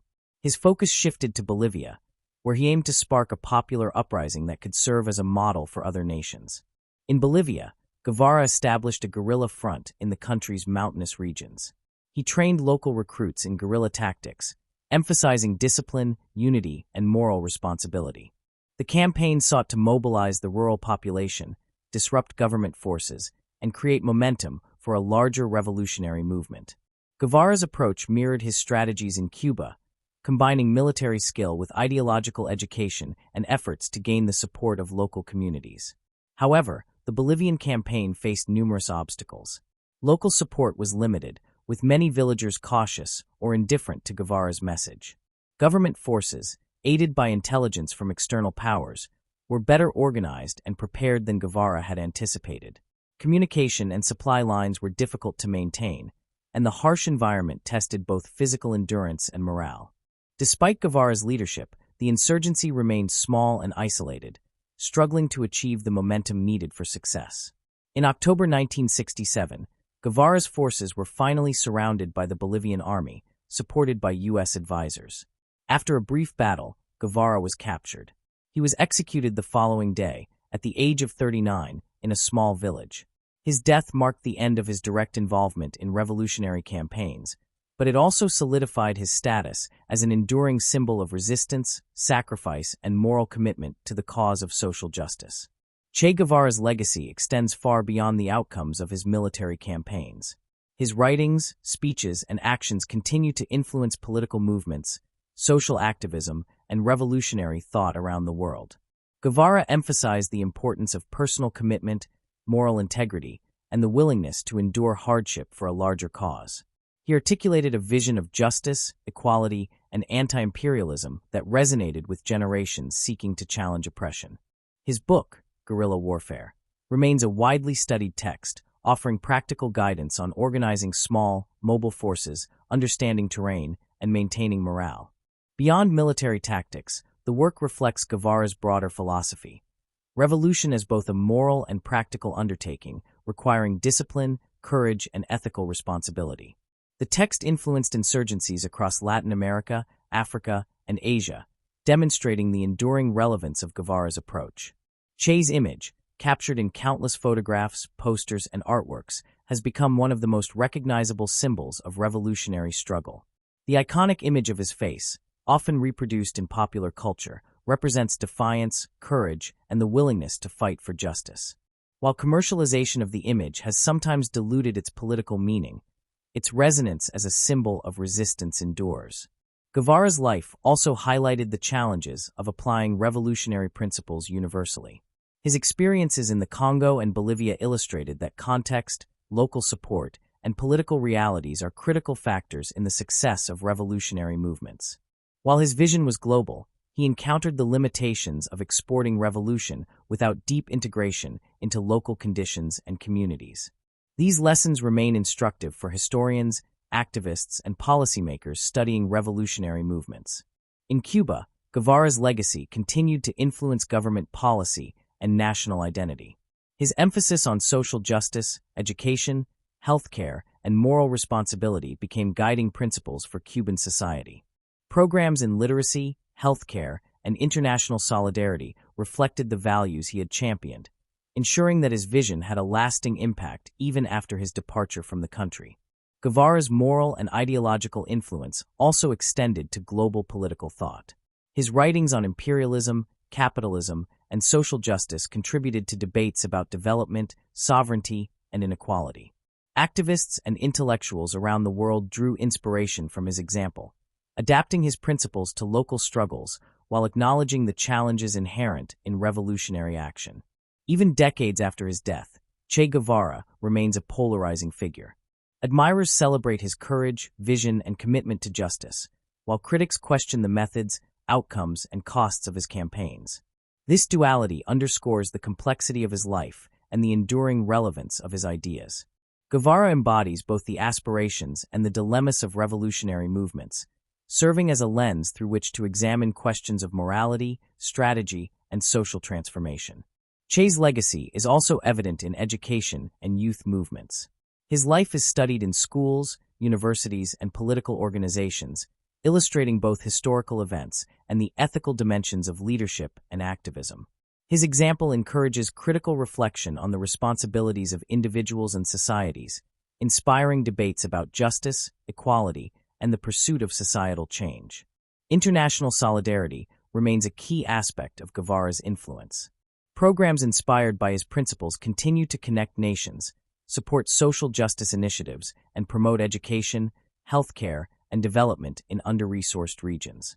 This ongoing influence demonstrates that the revolutionary ideals he championed can extend beyond specific campaigns, shaping global efforts to address inequality and oppression.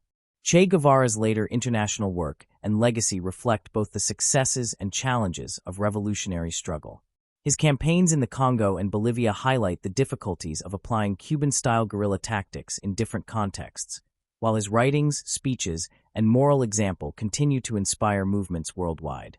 Guevara's commitment to social justice, equality, and personal responsibility left a lasting imprint on Cuba and the broader world, demonstrating the enduring power of ideas, courage, and ethical conviction in shaping history. The Cuban Revolution's impact has endured far beyond the events of the 1950s and 60s. It was not only a military and political achievement, but also a profound social, economic, and cultural transformation. Its influence can be seen within Cuba, across Latin America, and in global discussions about sovereignty, social justice, and resistance to inequality. Understanding this impact requires examining the ways in which the revolution reshaped Cuban society, influenced international relations, and inspired movements worldwide. Domestically, the revolution redefined the relationship between the state and the citizen.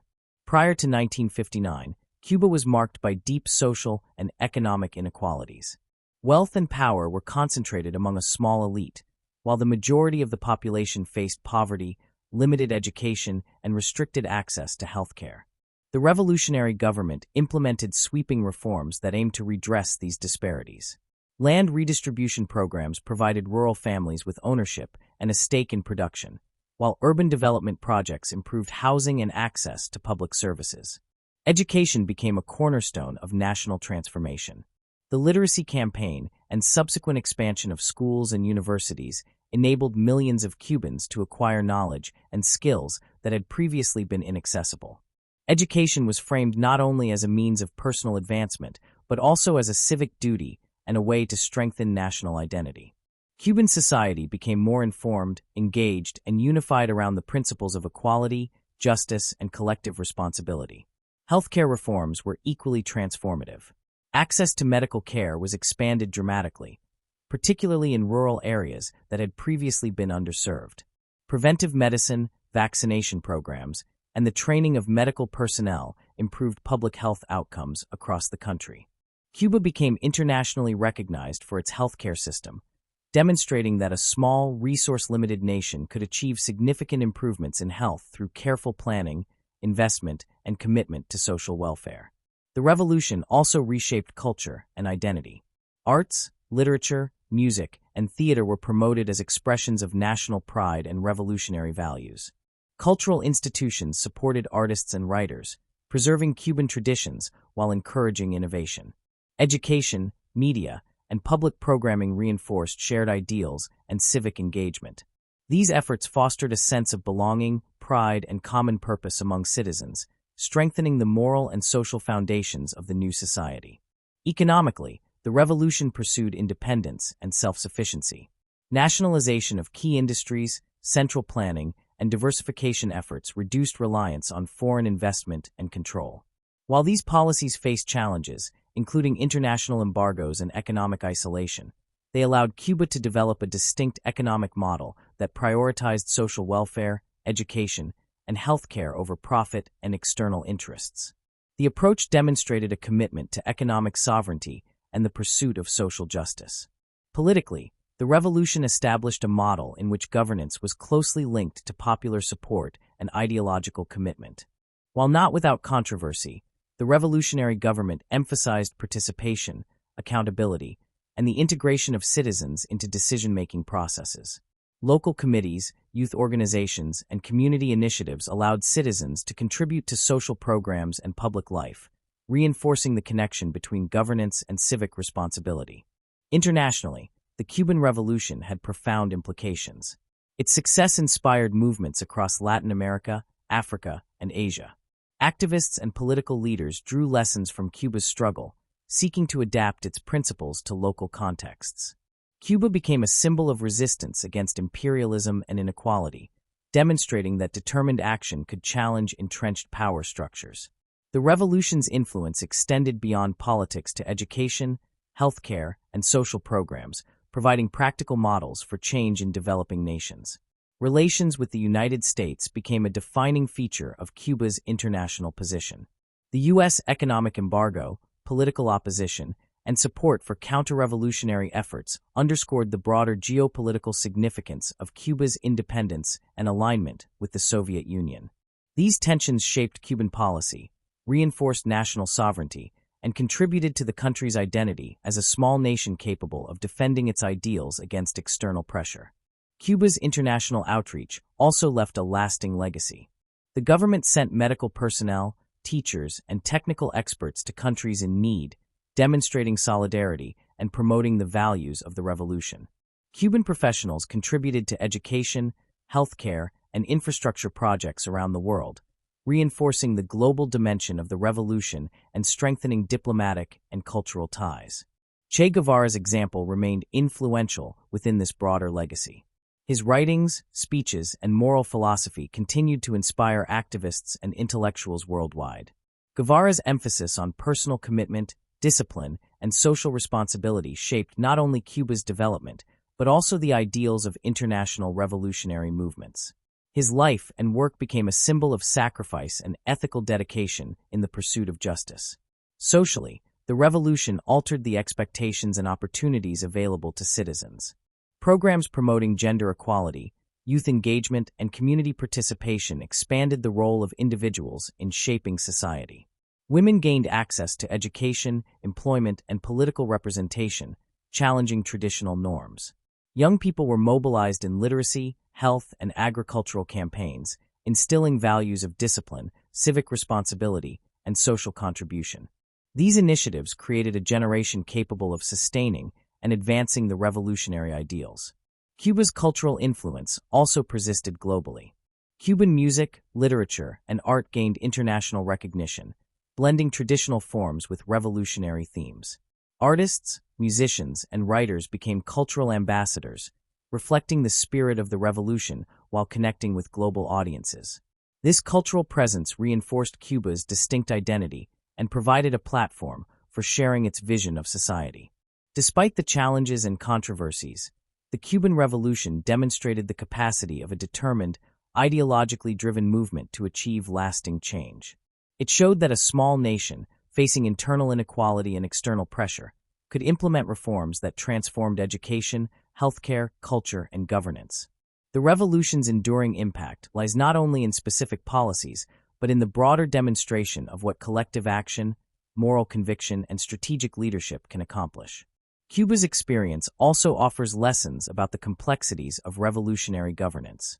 Achieving social justice and national independence requires balancing ideals with practical realities, maintaining unity, and addressing both domestic and international challenges.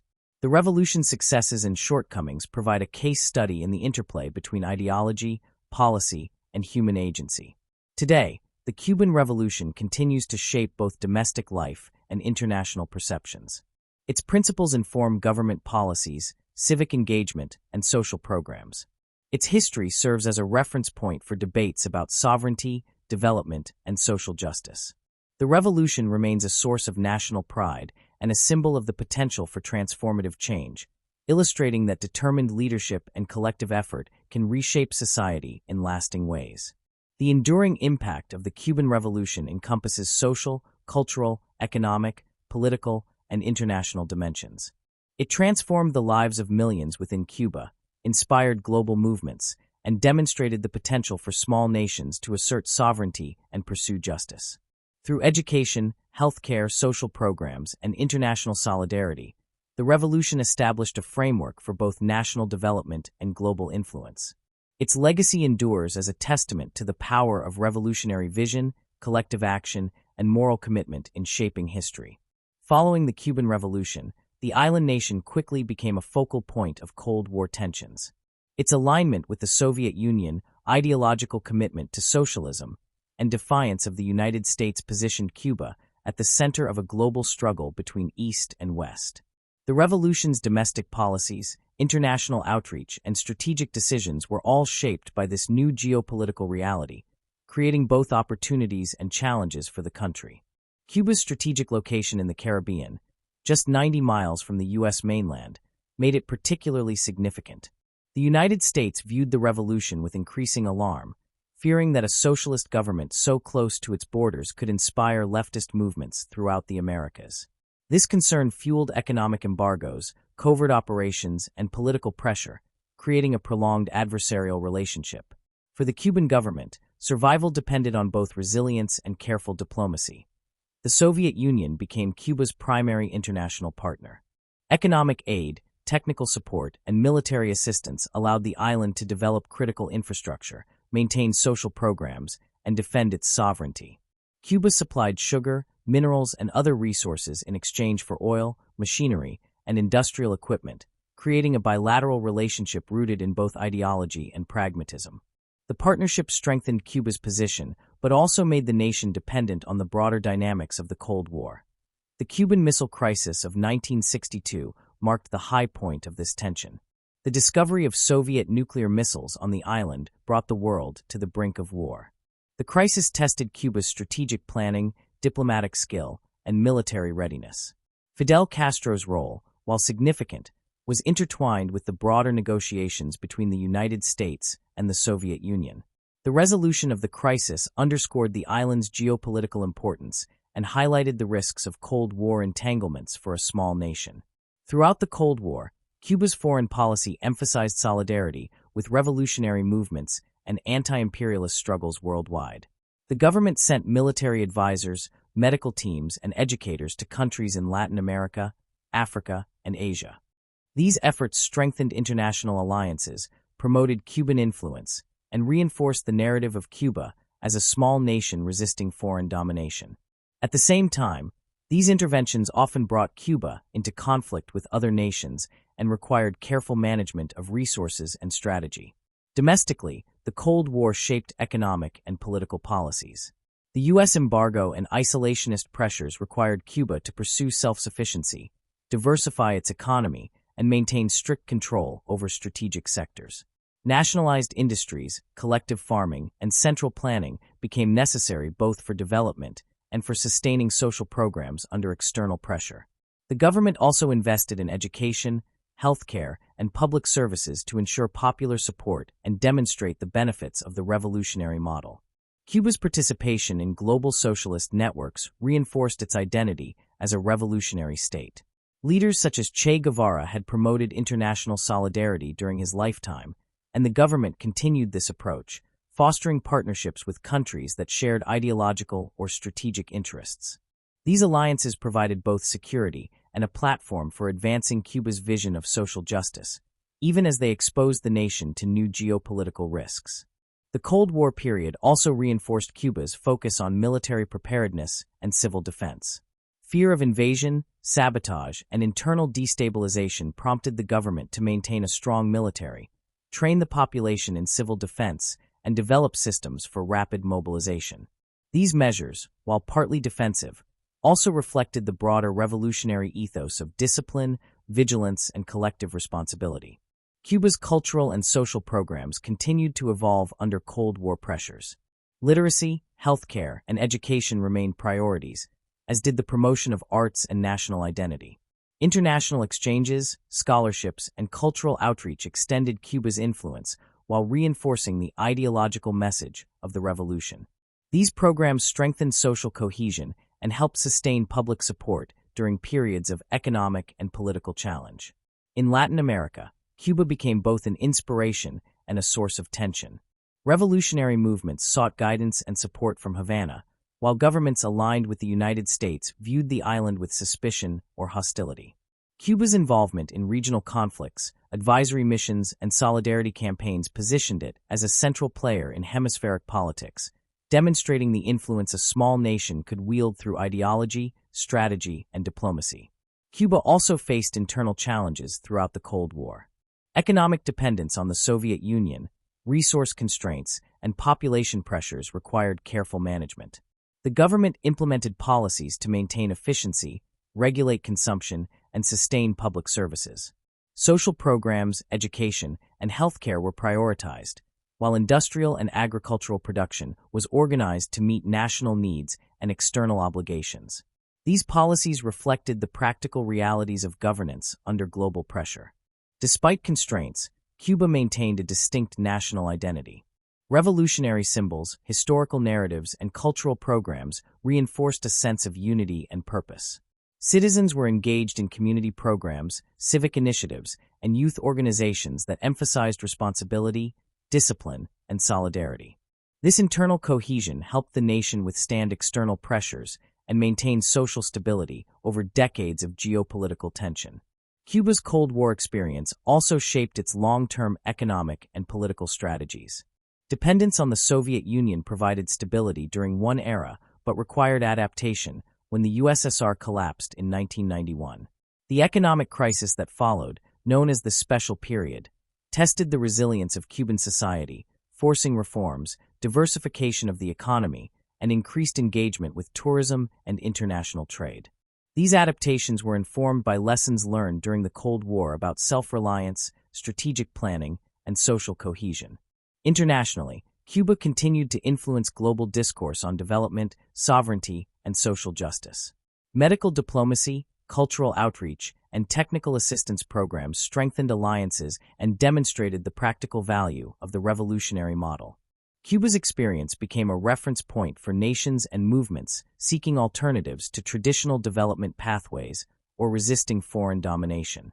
Cuba's Cold War legacy is complex. The nation achieved remarkable social and cultural progress, developed a resilient national identity, and maintained sovereignty despite external pressures. At the same time, economic challenges, political centralization, and international isolation presented ongoing difficulties. The balance between ideological commitment, practical governance, and survival under global tension shaped Cuba's development and continues to inform its trajectory.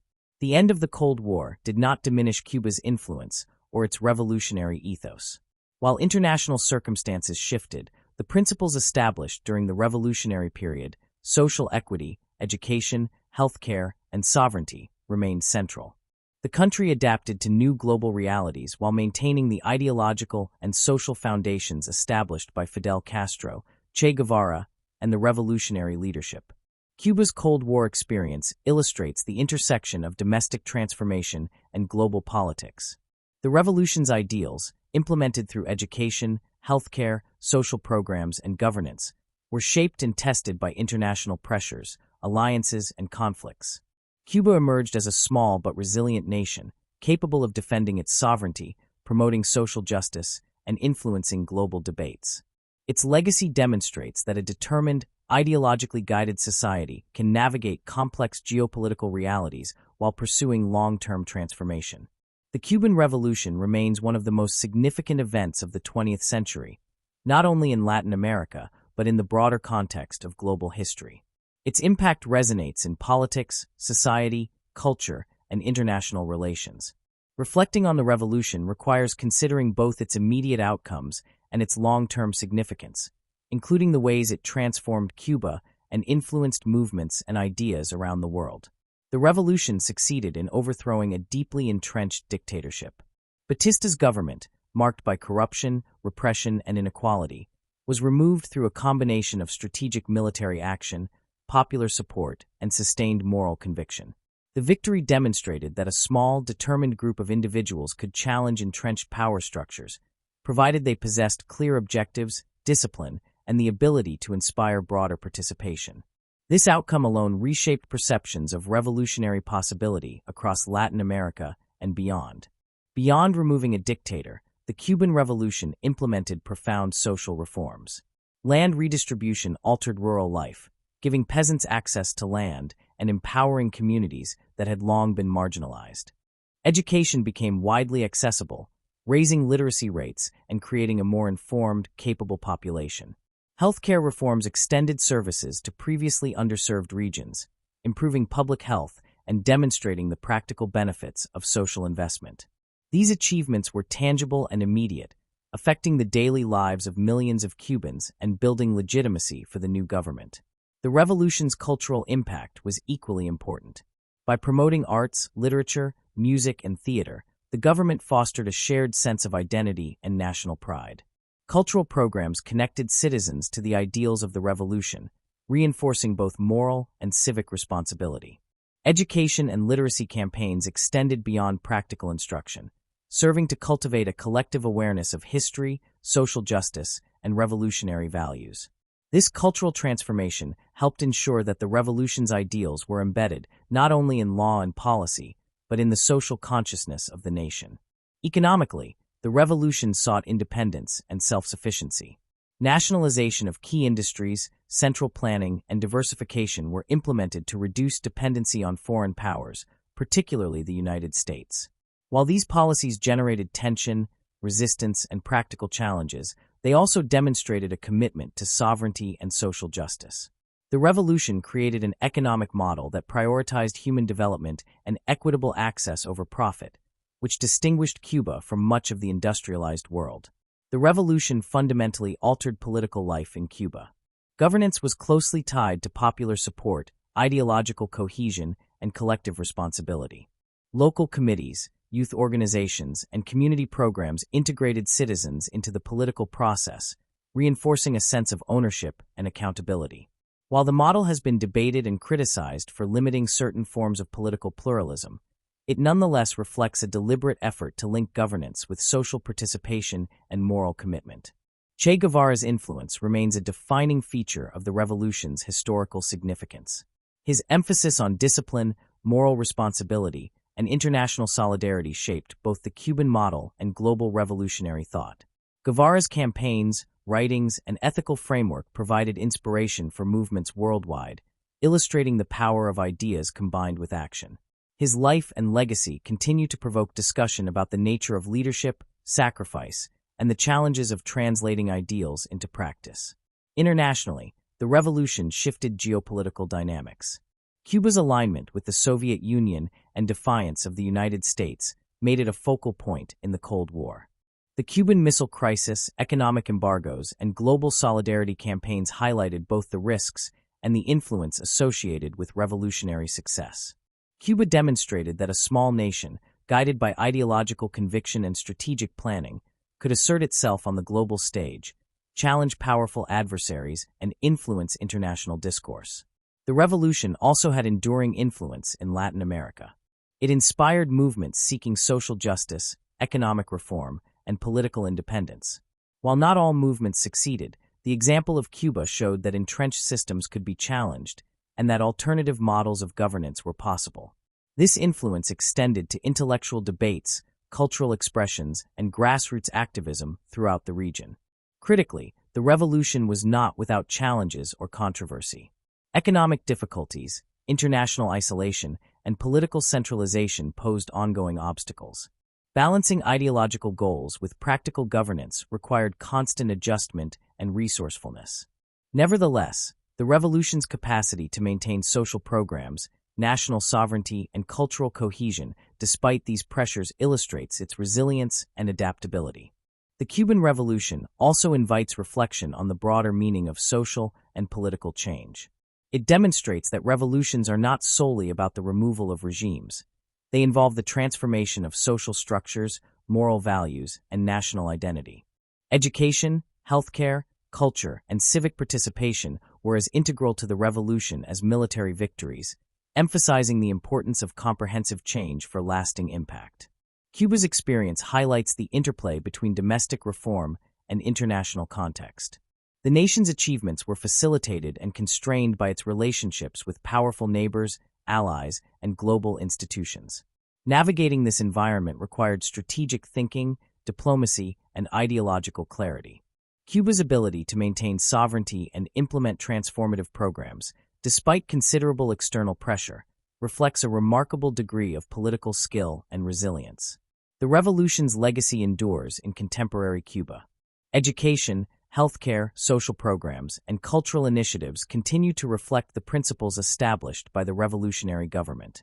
National identity remains closely tied to the ideals of independence, equality, and collective responsibility. Citizens benefit from systems established decades ago, while the historical narrative of struggle and achievement remains central to the nation's sense of purpose and continuity. Globally, the revolution continues to provoke discussion and debate. It serves as a case study in the possibilities and limits of radical social change, the ethical dimensions of leadership, and the role of ideology in shaping national policy. Cuba's experience informs discussions about development, sovereignty, and social justice, providing both inspiration and cautionary lessons for nations and movements worldwide.